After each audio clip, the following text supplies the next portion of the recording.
সন্তানের জীবন গঠনের জন্য প্রিয় নবী হযরত মুহাম্মদ সাল্লাল্লাহু আলাইহি সাল্লামের জীবনী থেকে শিক্ষা নেওয়ার কোনো বিকল্প নাই।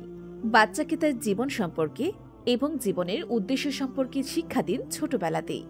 একজন আদর্শ মানুষ হওয়ার জন্য শিশুকে নৈতিক ও দ্বীনি শিক্ষায় শিক্ষিত করার কোনো বিকল্প নেই। প্রিয় নবী হযরত মুহাম্মদ সাল্লাল্লাহু আলাইহি সাল্লাম পৃথিবীর শ্রেষ্ঠ মানব। তার জীবনাদর্শের প্রতিটি পাঠ আমাদের জন্য অনুসরণীয়। তাই আমাদের তার কথা ও তার জীবনাদর্শই আমাদের প্রকৃত মানুষ হিসেবে গড়ে তুলতে পারে। আমরা প্রিয় নবীকে জানতে অনেক বড় বড় বই পড়ে থাকি, কিন্তু বাচ্চাদের উপযোগী তেমন কোনো প্রকাশনা চোখে পড়ে না। তাই বাচ্চাদের কথা চিন্তা করে আমরা নিয়ে এসেছি প্রিয় নবীর পরিচয় সিরিজ। সিরিজটিতে রয়েছে মোট 10টি বই। প্রিয় নবীর নাম হযরত মুহাম্মদ সাল্লাল্লাহু আলাইহি সাল্লাম।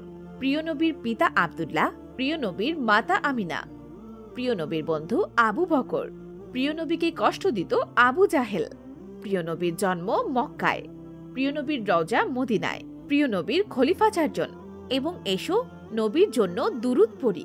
বইগুলো এমনভাবে সাজানো হয়েছে যেন বাচ্চারা গল্পে গল্পে প্রিয় নবীর জীবনী সম্পর্কে সুস্পষ্ট ধারণা পেতে পারে। প্রতিটি বই দেখতে অত্যন্ত চমৎকার। ভেতরের পাতাগুলো সাজানো হয়েছে রঙিন ছবির মাধ্যমে, যেন বাচ্চারা আগ্রহের সাথে পড়তে চায়। নবীর জীবনের আদর্শ আমাদের সন্তানদের জীবন আলোকিত করুক। বাচ্চাকে আদর্শবান ও প্রকৃত মানুষ হিসেবে গড়ে তুলতে সিরিজটি এখনই সংগ্রহ করুন।